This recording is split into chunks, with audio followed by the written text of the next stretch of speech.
Okay, recording.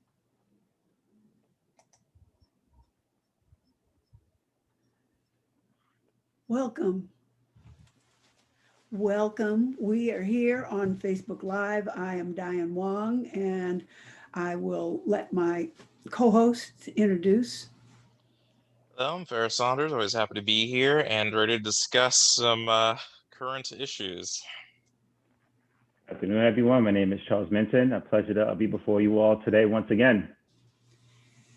Yes, and we're really excited, mainly because there is real change going on in the world.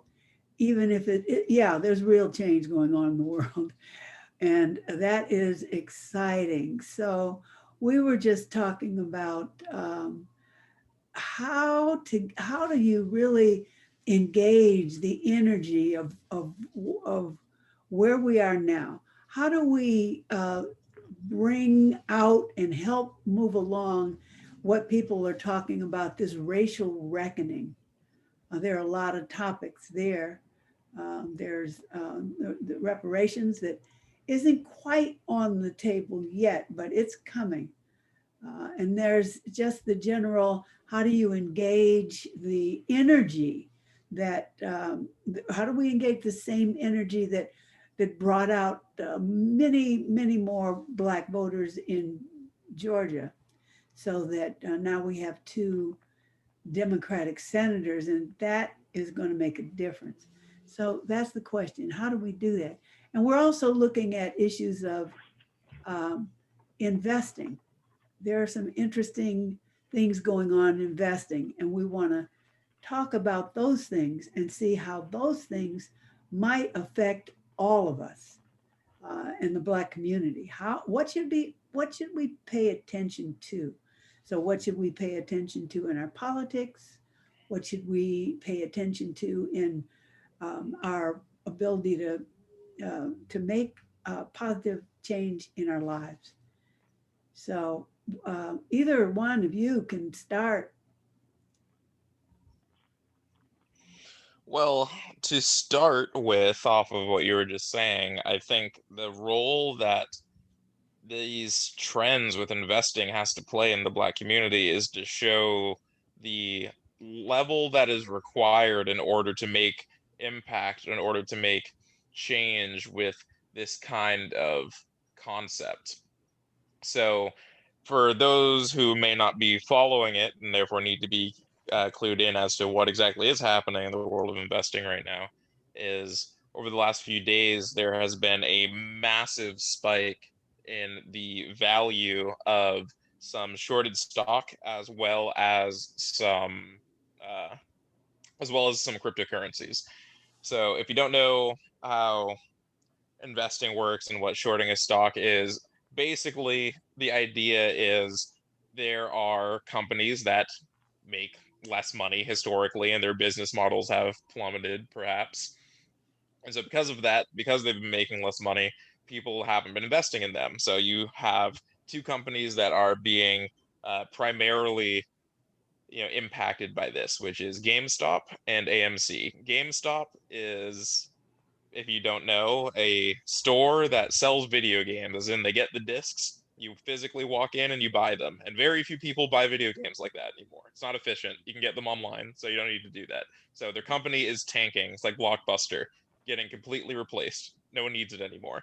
So because its value has been dropping so hard, then companies like hedge funds are shorting the stock, which is to say that they are investing in its failure and that it will continue to drop. So same with AMC, it's a movie theater. People aren't going to movie theaters right now for obvious reasons. So they're doing the same thing. You do that with companies that are doing poorly. So what a lot of people, there's a bunch of random people on, websites like Reddit. There's like, let's all buy that. It's cheap. They're expecting its value to drop. Let's all buy it, and that will make it be worth a lot. And that's exactly what happened because that's how it works. And so it went from being worth like handfuls of dollars, like $8, whatever, to being worth hundreds of dollars in days. That's from these random people. These aren't people that come from money. These aren't people that are educated in this field. These aren't people that have a history in this field, because you don't need to have any of those things to do this. Anyone can do this. So the point that I'm making and how this should affect the Black community and how it can affect the Black community is this shows that anyone can do this. Right. All you need are numbers. That's important, because a stock in a low value company is where the handful of money a meal costs more. Right. But if enough people do that, then that will change really fast. And there are people making tens of thousands of dollars on this. There are people making I made $50,000 in a day, paid off all of their loans, bought cars, bought houses. This is making a really big difference. So this should show that anyone can do this and anyone can have an impact with something like this. It's also showing corruption with financial institutions, and a really interesting effect politically is financial institutions are obviously very upset because they have to pay these. How shorting stocks works for the second half is, since the stock is being bought, they basically, it's like loaning a stock basically. And I'm not a finance major, so I'm gonna clunkily explain this. The idea is that they buy it, or not buy it, they rent it at the value it is in order to sell something off. The value changes, assumedly getting lower. So then when they give it back, they made a profit because they were able to Essentially use buying it low and while selling it's high. working. Exactly. Yep. Yeah, exactly. Yep. So because of that, but because instead of dropping like they expected, it actually skyrocketed way harder than they can expect. They lose a ton of money. So these hedge fund companies are losing tons of money, hemorrhaging money.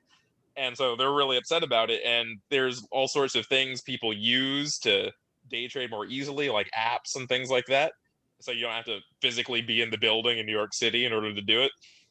And because of that, or they claim not because of it, but I would argue that it likely plays a significant factor. And until they show better proof that it isn't why, that's what I personally believe, that a lot of these apps are stopping people from using them. And are stopping people from trading in the stock because it's hurting them and it's hurting their allies. Because a lot of these hedge funds own stock in these companies that let people do this sort of thing. So anyway, it's showing that sort of thing. And there's bipartisan complaints about that, which is insane. There's Republicans, and not even moderate Republicans, extremely conservative Republicans and extremely liberal Democrats that are both complaining and agreeing about this. That doesn't make any sense. That companies should be able to do that. So I think that it's very interesting. Right. So Charles, do you have an opinion about that? Yeah, there's so many ways you can even take what you just said, Pharaoh, and it's even to the point where they actually restricted folks from buying in. Like the hedge fund owners said, you know what, this folks are making way too much money. Let's just hold this. Let's just stop this immediately. So they put a pause in terms of people actually being able to buy these stocks, which is insane. And you shouldn't be able to do that. But of course, the folks who are in the know, who have all the power, can pretty much dictate the means in which folks can make money. So well, they're and making then it inaccessible because they're shutting down the websites to do it. Because you can still physically, if you lived in New York, you could go there, you could pay someone to go do it like they used to before the internet. Right. But the point is that's way harder to do. Right. And then even just take your point to the aspect in terms of the African American community. I was with a couple of friends the other day, and we were just having a conversation. And one of my friends brought up, okay, so Charles, if you had $10 million, what would you do? So I said, and I just didn't want to just, spew something out without being really thoughtful about what I would do with that money. And I guess as an educator, the first thing I brought up was the fact, I would sort of frame my support in terms of education, in terms of individuals having equitable education with a focus on, initiatives, social justice and financial initiatives. It sort of framed the support around the Harlem Children's Zone a framework in terms of providing that holistic support. So not only providing instructional support, but providing support within the community as well. And my initiative would be hopefully just open up various communities of schools, all throughout various inner cities throughout the country. And then of course, I started to think, well, I think that's great, but I do think, to your point, Pharaoh, as a diaspora, as a, community in terms of Black folks, I think perhaps our biggest issues right now is the lack of financial literacy. So I think now, of course, with so many different things going on, I think the number one thing we need to start thinking about within our communities is how do we sort of join this, worldly community in terms of being able to just understand how money works and then having money work for us. So I think that's just the next step in terms of, just going back to what we discussed last week, Diane, in terms of some of the things we can do.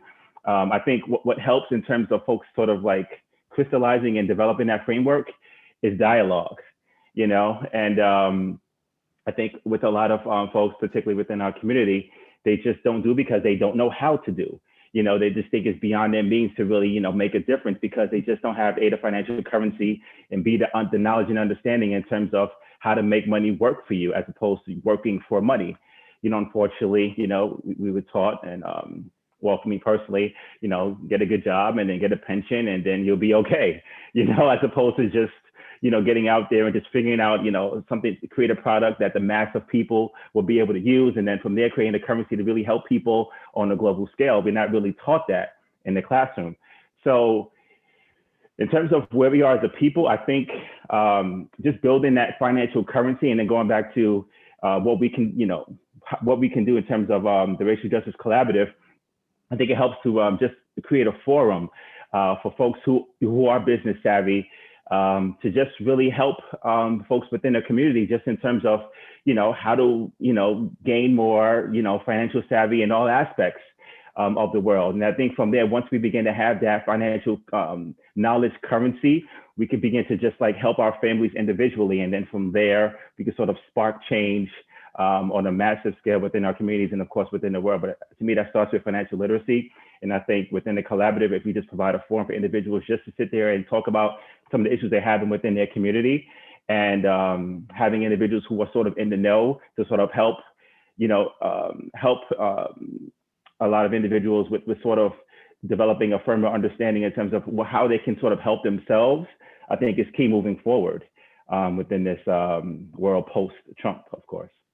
I think that's I really like that idea. I think one of the great things that has come out of this last year has been the ease of, for people who have internet access and devices, the ease of virtual, creating virtual spaces.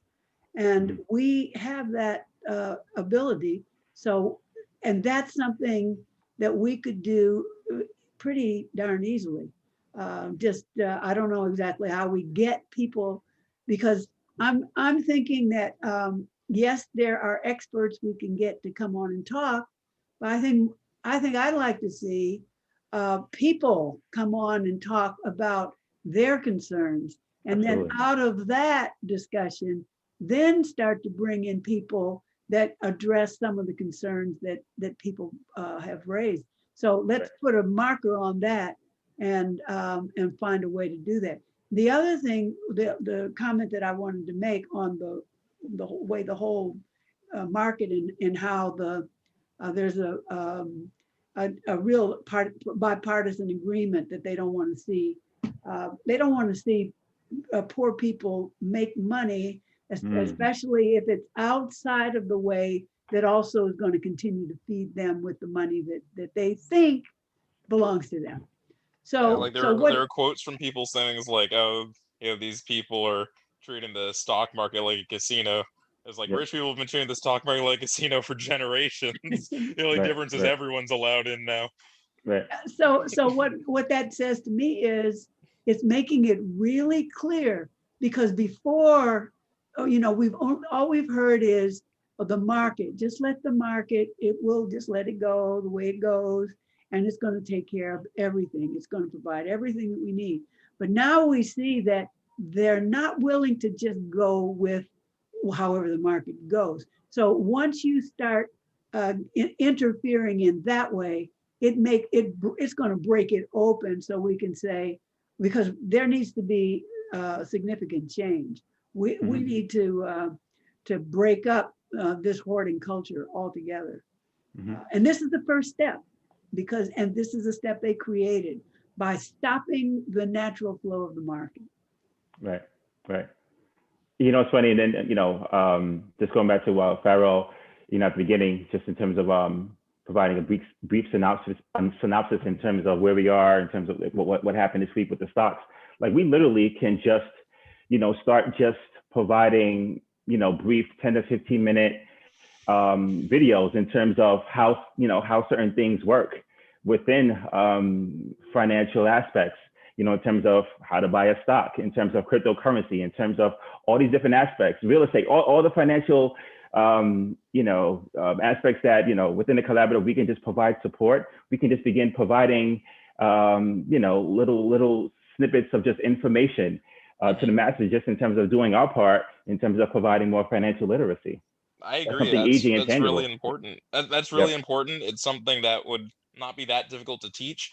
And Right. again, it's something anyone can do. Like this is the ideal of what capitalism should be, Yeah. which is because there's enough money for everyone to live comfortably.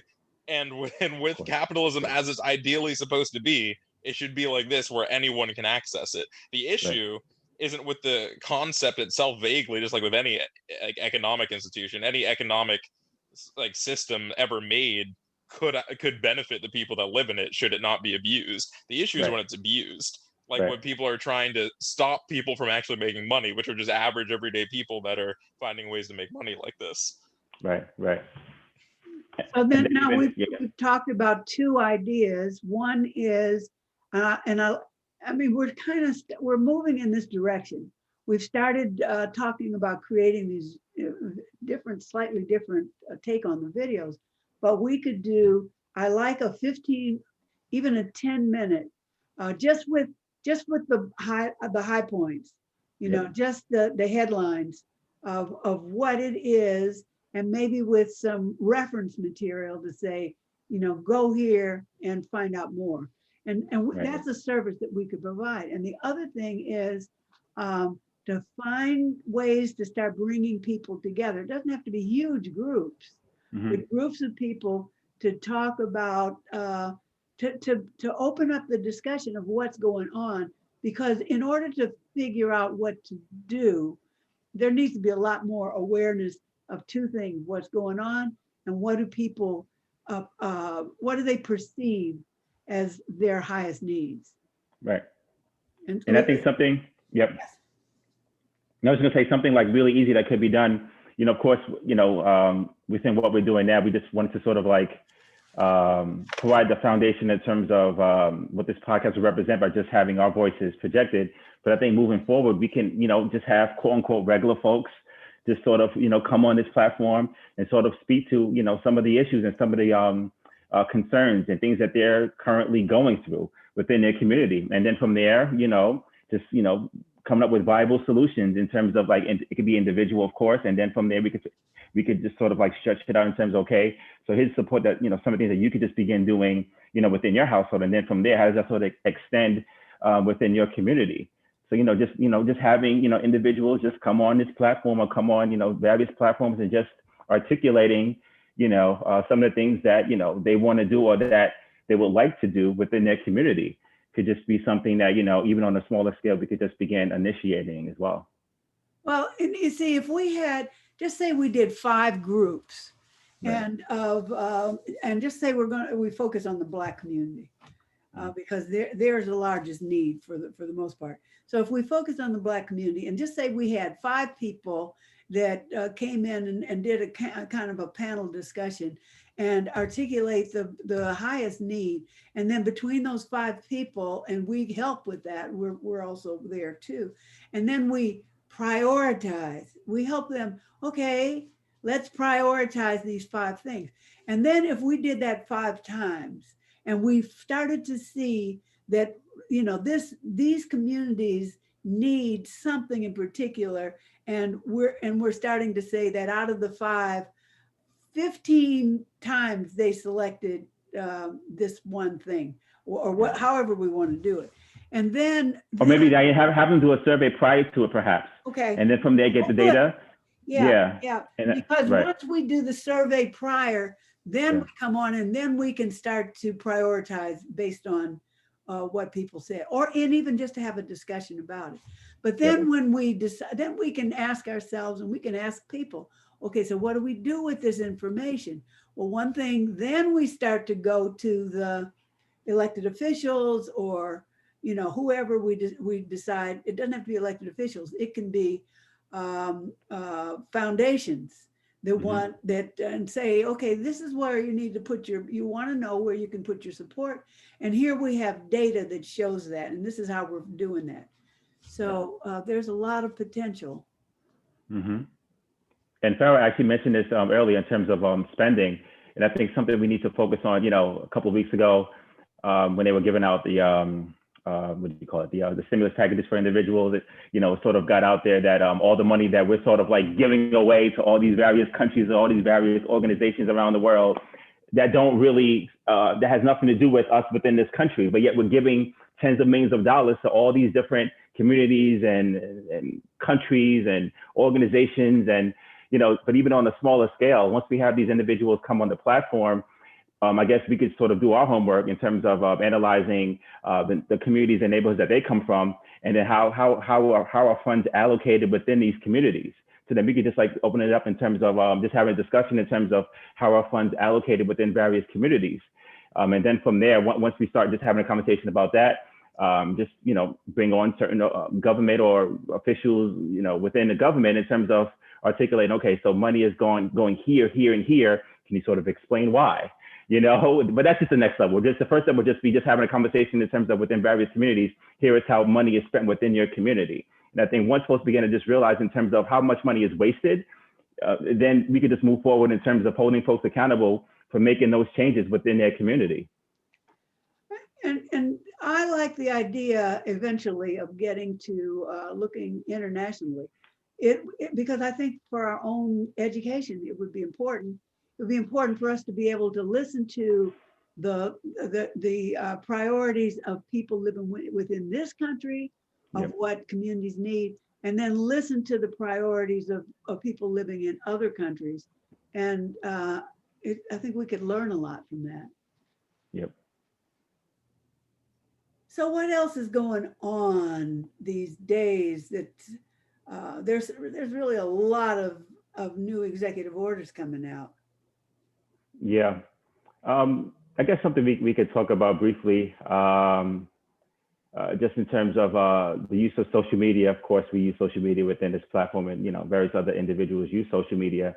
So I guess we could just sort of discuss in terms of social media. I guess eliminating former President Trump's Twitter, I believe Facebook. His presence anywhere. Like overall, they sort of like wiped him off the face of the earth. Deleted him off Facebook, Exactly. Twitter, delete him off YouTube, delete him off Christian Mingle, anything, any website. Right. So, obviously on the surface, it's like, of course, if someone is spewing what we perceive to be, negative messages, perhaps it should be sort of taken out.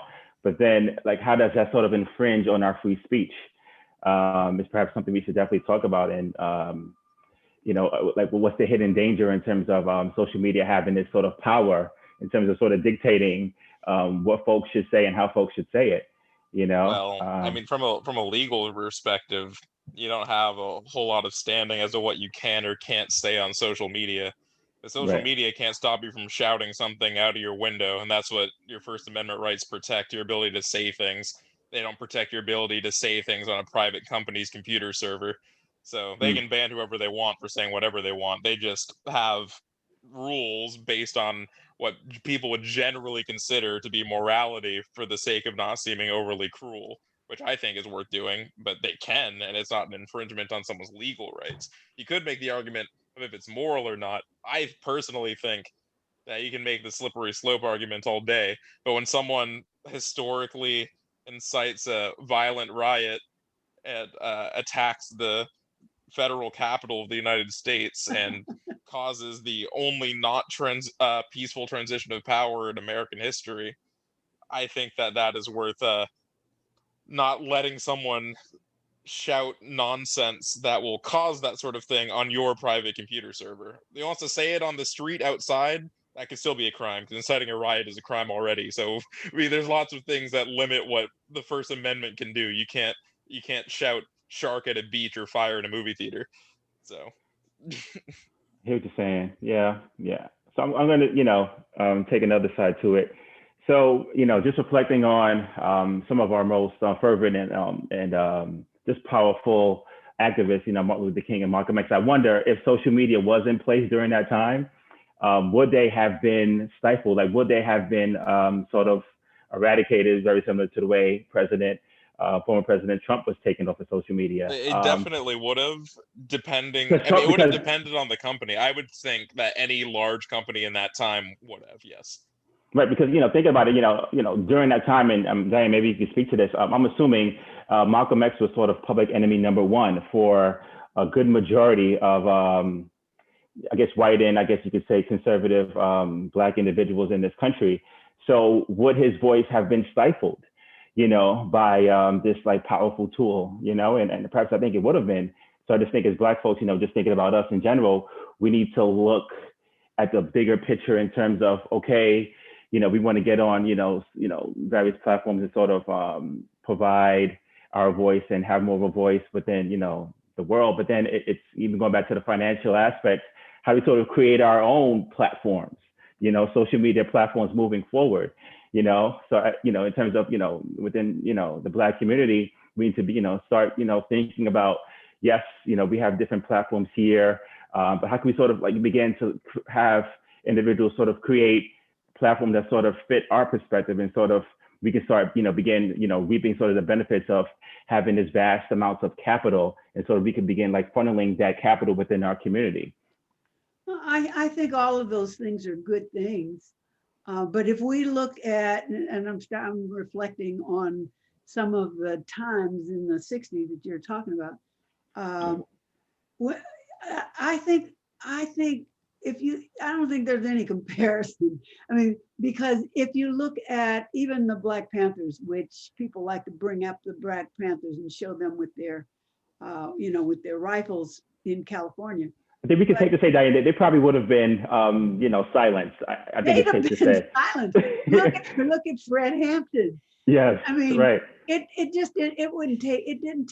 wasn't hard and it didn't take much. So, and it's even like now, when you look at the people who, let's just look at the plane, what exactly they're doing. The people who attacked the Capitol, they weren't afraid. They weren't trying to hide who they were. They weren't doing it in the cover of night. I mean, they were in the daytime. They didn't even have on masks. They could have had on proud. masks. There's some proud boys over there. They were proud boys. And they literally, right? and they went into a building that had cameras in every corner, and they didn't care. And they picked up their stuff and they were taking pictures and putting it on their social media because they are white. And I think there's a lot of other things that that we need to push for, and not even worry that we may be stifling speech when they could go in and they could insurrection. There were thousands of them. They've got 100 people in jail. But look at why they were able to do that. A couple of months ago, they marched on the Michigan Capitol. They went into the State House just the same as they did here. The guards at the doors let them in, and they have paid no price for that. They were looking for the governor so that they could kidnap her.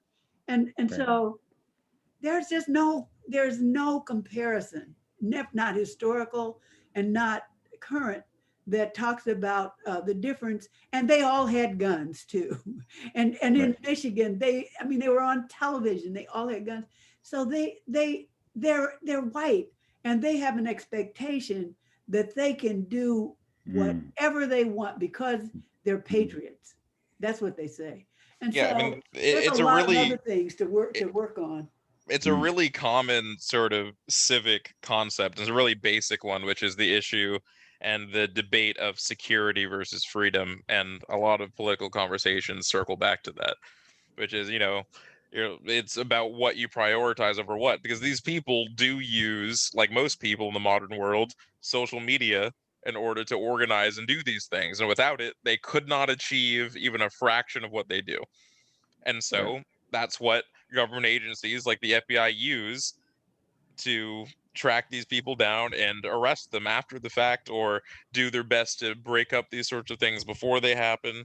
And that's just how it goes. And you could make the argument that that's infringing on people's ability to do things, but everything infringes on someone's ability to do something, because you can't do whatever you want.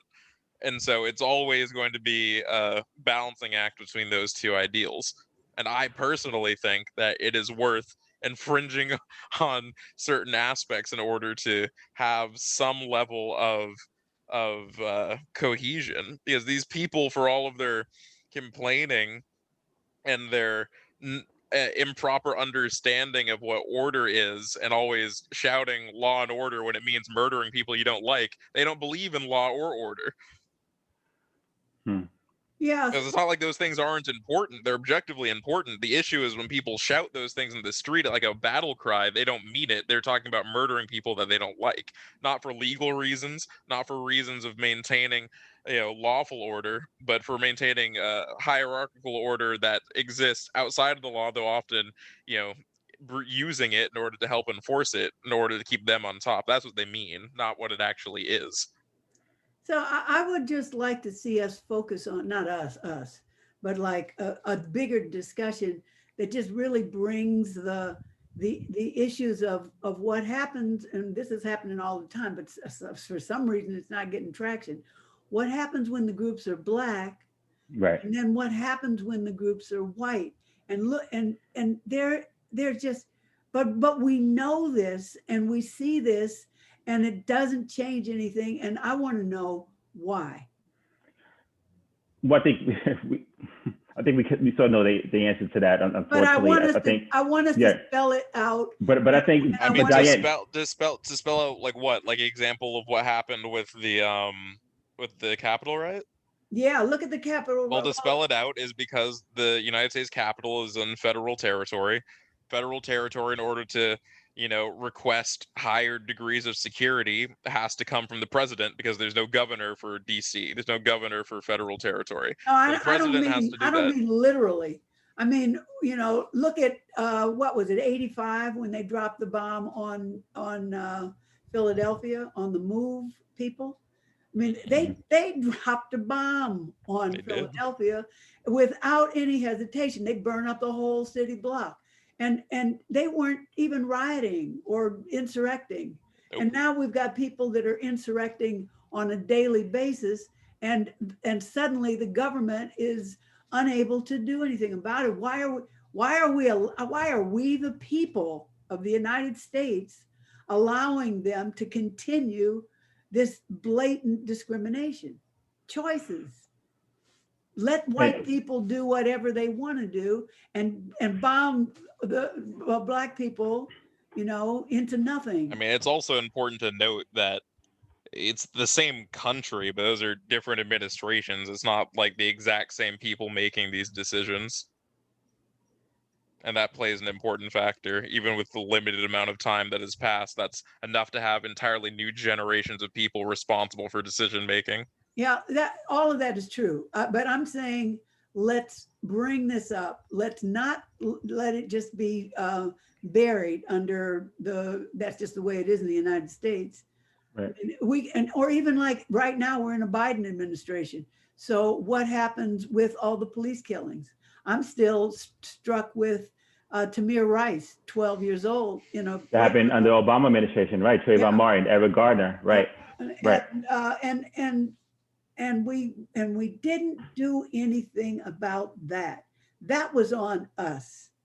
If we don't cause, frankly, a ruckus, then even President Obama is, his hands are tied, or at least he didn't do anything. But to me, I think the narrative, and I don't know who's sort of changing this narrative in terms of civil disobedience being wrong, in terms of peaceful protest, quote unquote, being wrong. But I think that's sort of, you can speak to this, Diane, so sort of the genesis in terms of the civil rights movement, right? In terms of folks just getting out there and providing a protest. And of course, there was a clash of individuals who didn't want them to protest, and then it became violent. But I think at the heart of any change, there has to be some sort of understanding that you're willing to do any and everything to sort of be the voice for change.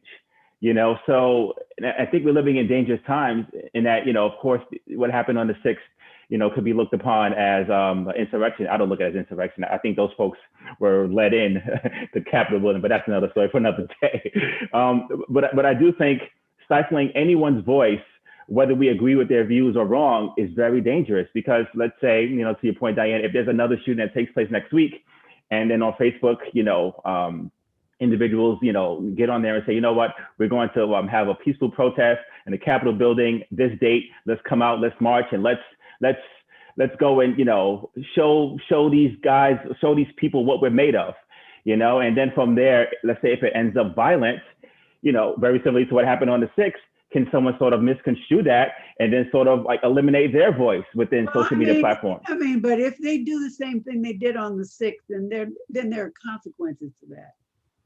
And if they did the same thing they did on the 6th, they'll be all over social media telling people they were going to go in and take the Capitol. Now, when you start to hear that kind of thing, it's time to change. It's time to make them, prepare. No matter who it is. Right. I'm just saying, let's be even-handed. And I say, if it's a Black group and they go in and they break down the building and they go in and they start to beat the police officers, then they need to go to jail too. No different. But let's not put them in jail for 100 years and give just a tap on the wrist to the white people. But that's the tricky part in terms of providing a right and wrong for everyone's, actions, because to an individual who may not be aligned with that movement, they may look at those individuals as unlawful citizens who need to be, thrown in jail, to your point. Whereas Black individuals, or individuals who are part of the movement may look at them as freedom fighters and may feel like they should not be arrested. So I just think, folks just sort of saying what's right and what's wrong in terms of doing, civil disobedience within their purview, within their perspective, I think should be allowed for everyone. And that's why I think morality is subjective, but the law isn't subjective. And freedom fighters, everybody, we're all freedom fighters. But when we're freedom fighters, we have to know that we're going to go out here and there are consequences to our actions. And no matter what you call it, if you do certain things and you kill people and you beat people, then you're going to jail. Yeah, I feel like it's really misconstrued what happened on the 6th with the Capitol insurrection. And I do think it's an insurrection because though you are right that certain police officers did let them in and they're on record, they're recorded, putting on MAGA hats and letting them in. Those were not acting on the behest of the government. Those were, individual people making that decision, because when they actually were physically threatening Congress, then they got shot. So it wasn't like a conspiracy to let that happen or anything like that. But the point is, those people were willing to do that because somehow they got the idea. It's an incredibly stupid idea, but that shouldn't surprise anyone of these people would have a stupid idea, that they could literally change the system and tear it down and remake what they want. It's not like they didn't think that under the system as we know it and as they know it, they wouldn't be punished. Of course they would. But isn't that what Black folks want now, Pharaoh, in terms of the eradication of the current system and reconstructing it that sort of fits everyone? Isn't that sort of what Black folks want? It depends. I think that's what some people want. And that's why you need to realize that you need to think about if you want to, change a system peacefully, if you want to do it through revolution, because those are different things and they have different consequences. If you want to change something through revolution and you fail, then you die. Because that's a high crime. It's treason. So, that's what the United States did in its founding against the British Empire. That's what all countries born from revolution do. Well, it depends. Treason. It's treasonous for those who feel like their systems are being destroyed by outside forces. Yeah, but if you don't succeed, then that's the only opinion that matters. It's treason. If you succeed, this is just like world history. If you succeed in a revolution, you make the rules, and you're not the founding fathers of the United States of America aren't traitors because they won. If they didn't win, they'd be traitors to the British Empire. You get to choose if you win. If you don't win, then you are executed. But to your point, I wouldn't call the Black Panther Party, I wouldn't call them treasonous because they wanted to sort of eradicate the government. But they didn't do that. The Black Panther Party never stormed the Capitol building. That's not the same thing. Bearing arms and protecting yourself from violent intrusion is a different thing from assaulting a federal building and trying to execute the vice president, saying that you're going to go lynch him and constructing gallows outside the Capitol building. That's not the same thing. But I think their purpose was to destroy the current systems of white supremacy in our country. And I think But whatever that's means not necessary to that's go. not the same But thing. they- and That's a social construct. You can talk about destroying a social construct. That's different from talking about executing the executive and legislative authority of the country. Those are not the same thing. And what they did was symbolic. They Right. had their guns, they walked on the Capitol, and then they left. They Yeah. didn't break into the building. Yeah, they didn't shoot any police officers. symbolism. That's a peaceful protest.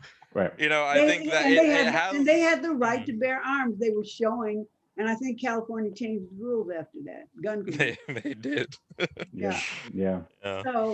So it's just, Charles, it's just a matter of how far do we want to go, and how many people are willing to go far enough to win. If we're not going to win, we're going to be a lot of executed people, losers, as Absolutely. Trump would But say. yeah, right. But yeah. And, you know, but to that point, I do want Black folks to realize, but you know what? Your actions are more than enough in terms of you being a catalyst for change, you know? And I don't want Black folks to just get, you know, sort of like boxed in terms of, well, I don't want to do this because if I do this, something may, you know, my family, or I may be thrown in jail, or I might not be able to just provide a living for my family. Charles, It's tricky. It's tricky. I get it. I totally understand. That's true. That's why I want to get people together to find out what people want. Let's Yeah. see. I mean, most people that I know, most people, not everybody, most people want to work within the system that we have. They Yeah. don't have problems with the system. They don't even have problems with capitalism. They just want fair access. Mhm. So I'd like to see the system change.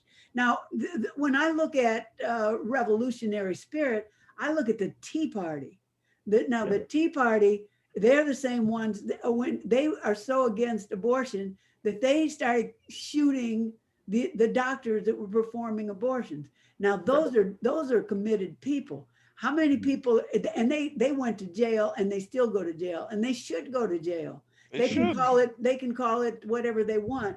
They're murderers. But that's if some people will go that far, and most people won't. And I think it's important for us to know before we step out here, what are the consequences, and how many people are going to have your back, or are you going to be out here on your own, which you still may do. When when they go out there shooting the doctors, they're out there on their own. I just say they've got you know, what it takes if you want to be a revolutionary and kill everybody. Right. Everybody doesn't want to do that. Right. No, nor should they. But I do think perhaps we could, as Black folks, just begin to frame our thinking in terms of, well, how can we be revolutionary in terms of laws being changed? Because personally, I would like a deconstruction or a revolutionary aspect in terms of the way policing is done within our community. I think the way it's currently constructed has been highly detrimental for many Black folks within this country. And I don't see any change in sight unless there's full-scale changes, you know? So in terms of how those changes— You just want them to stop discriminating. You want people to be treated with an even hand, not shooting Black people in the back and letting white murderers leave a church and take them to McDonald's. I essentially want more I want more accountability in terms of when white folks, you know, commit a crime. And I think killing folks unjustly is a crime. I want them prosecuted to the fullest extent of the law. But currently, those laws are currently not in place in terms of convicting police officers, because they sort of like, there's like a blue wall in a lot of ways. And there's a lot of legal things that make that difficult, like qualified immunity for police officers and things like that. And the way in which you change that is that that's something that's established on a state level, and you have to get that changed through the system through legislative means. And there are states that don't have qualified immunity anymore. There are states that have gotten rid of qualified immunity in 2020. You know, like, it happens. You have to work for it, but the way you work for it is by, you know, looking to see who wants to get rid of it, who will get rid of it as a part of their platform, and voting for them. And Colorado doesn't have that anymore because they did that. And it's important to be aware, and that's a part of being an informed voter, because you need to know what you want. I think that's a good goal. What stops these police officers that kill people from going to jail? There's a bunch of factors, but that's a really big one in the legal system, is qualified immunity. Who wants to get rid of qualified immunity in my state? Who in the local House of Representatives, who in the local Senate wants to get rid of this? These people. I live in this district, I vote for them, now it's gone. But it takes a lot of organization. It takes political awareness in order to know that that's how that works, and who to vote for in order to make that happen. Right. And I think to your earlier point, Diane, a couple of sessions ago, I think a lot of Black folks don't know what they want.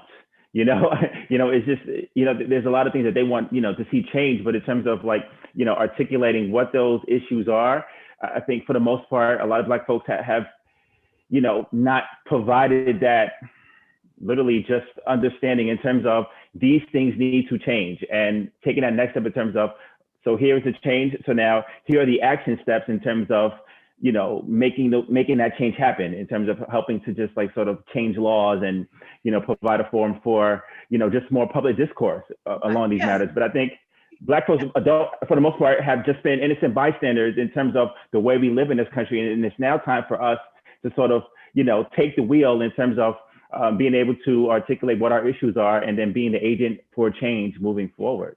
Well, see, now what you're talking about, it's almost going back to the spirit of the sit-ins, right? Because what they had to know was, what were they trying to do, and what was required of them. They were going to sit in a sit-in on a lunch counter, and they were going to expect, and that's why they practiced. They were going to expect that white young people and people would come in and start to taunt them, mock them, pull them out of their seats, pour stuff on their head, and they had to commit to nonviolence. And that's because they knew what they were getting in for, and they willingly did that. And all I'm suggesting is that that's what we need to think about. If we want to work within the system, then we start to think about some of the things at this point. We start to think about some of the things that Pharaoh just said. And if we say, I want to do the revolution, I want to go and be an insurrectionist, just like the white people. And then we have to say, yeah, okay, now here's some consequences. Do you want to continue to be able to have a job? Do you want to continue to live in the house where you live? Do you want to go to jail? Okay, if you don't want to do any of those things, then maybe you follow and just commit your efforts to what Pharaoh's talking about. If you don't mind perhaps getting killed, maybe having all of your whole family killed, who knows? Being hung in the public square, whatever new torture they come up with, then if you don't mind those things and you really are that committed to that, then join this group of revolutionaries. Because I think it's insane that that's even a possibility in 2021, by the way.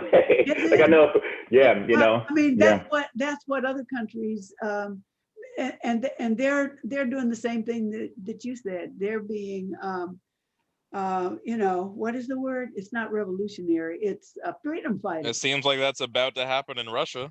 Yeah, have you been following the stuff happening there, with the largest dissident of Putin just got arrested immediately after he's been in hiding for however many years, and there's all sorts of violence breaking out in Russia, people attacking the police, and I think that they're morally justified in doing that. But if they try to do something like significantly violent, like a military coup, which is what most revolutions are in history, and they fail, then they fail. And maybe there will be foreign intervention, maybe there won't. I kind of doubt it, given the geopolitical stance of the world. I think if we're going to be revolutionary and we want to go and we want to strap on the gun and maybe a couple of grenades, and we want to go in and blow up. That was the Weathermen in the 70s. They did that. And so if we want to do, and those are white people too. And so, if we want to follow those models, then we're going to get closed down. And as Black people, we're going to get closed down faster, and we're going to die. And so there's tons of things we're dying for, but you just have to decide, is this the place where I'm going to die? Is this? I don't think there's a ton of things worth dying for. I think things worth dying for are very few and far between. I think they exist, but they're really rare, and you really only get to make that choice once. So you have to be really careful about how you pick it. Yeah, I agree. I agree. I mean, there are things that people all over the world look at ISIS or look at all the Middle East. Those are freedom fighters, and I mean, Right. you know, Everyone's a that's freedom who they are. fighter in their minds. In The their, people that and attack the Capitol are freedom fighters in their minds. yeah, yeah, yeah, yeah. And now that's what happens though if you don't win. And Right. so we need to set some examples, or we're gonna, or we're just, or you know, I don't know, or what, because there's been no stop to Black people being killed by the police. I haven't heard as much of Black people being killed by people on the street who just want them out of the way. But just think about Diane, just in terms of the narrative, some of the things you were fighting for in the 60s and many others, like in terms of better education, more affordable housing, more financial, currency within our communities, more, civic engagement within our communities. These are some of the same issues that continue to just haunt this country without a change in sight, being honest with you. Yeah, I think we've made small change. Not the country, just the same Black people. Yeah, these issues have not been resolved. But when Black people, for the most part, when Black people are fighting, it's to be included. It's not to blow up the system. Right. But I think now, and we spoke about this earlier, I think in terms of if we're not willing to blow up the system, the only way to work with the system to me is through Black leadership, and is through financial currency, through financial understanding in terms of how the system works. Well, and I think from there, you can blow it up from the inside out. Look at the leadership we have right here on this 3 people here.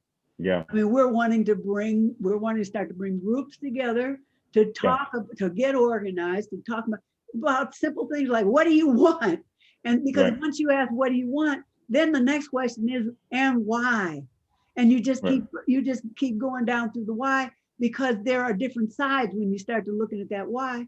And then we've got Pharaoh, who is interested in doing these 15-minute presentations that just hit the highlights, the bullet points, what you need to think about. And so those are all things that we can actually do pretty easily. Right. Absolutely. So let's do those things. We will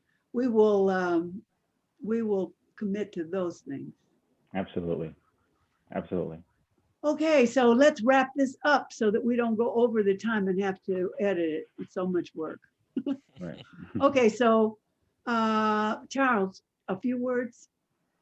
Yeah, so I think, and we sort of, began to just crystallize in terms of some of the things that we can do. And I think that starts with financial literacy for Black Americans in this country in terms of just development of more Black leadership overall. And I think this vehicle within the collaborative can be the mechanism for helping to ensure that happens moving forward, in terms of changing the narrative, in terms of being revolutionary and destroying the system. Instead of outside looking in, we're sort of like in the framework, but then we're sort of we're sort of framing and developing new avenues for empowerment, for our people. Yeah. Pharaoh, what do you think might be? And I want to thank, we've got people watching, which is always a useful thing. Thank you. Right. Thank you, Frank Easton. Thank you, Robin Tisch. And there may be more. Those are the ones I see. Thank you for watching us. And what do you think we should be doing? So Pharaoh, how would you like to sum this up? I think that the key things that we should be doing, especially at such an early stage, is something you say a lot, which is identifying what you actually want, because that's pretty important. Like, a lot of this discussion is primarily hinged on that, which is, a lot of people want vague things, and you need to have at least more specific idea of what you want. Otherwise, the ends in order to reach it are real different. And beyond that, it never hurts, regardless of what your intentions are, unless you intend on being ignorant. It doesn't hurt to educate yourself on how systems work. So that's always something worth doing. Absolutely. Yes. Okay. Well, thank everybody thank you all for coming, and we'll be back. This is our new time, 2:30. Hopefully, Charles, does this work for you? 2:30. Yes, this works. Yep. Okay. and 2:30 on Friday, we're gonna follow this schedule until we change. So thank everybody for coming, and thank you both for being here with me.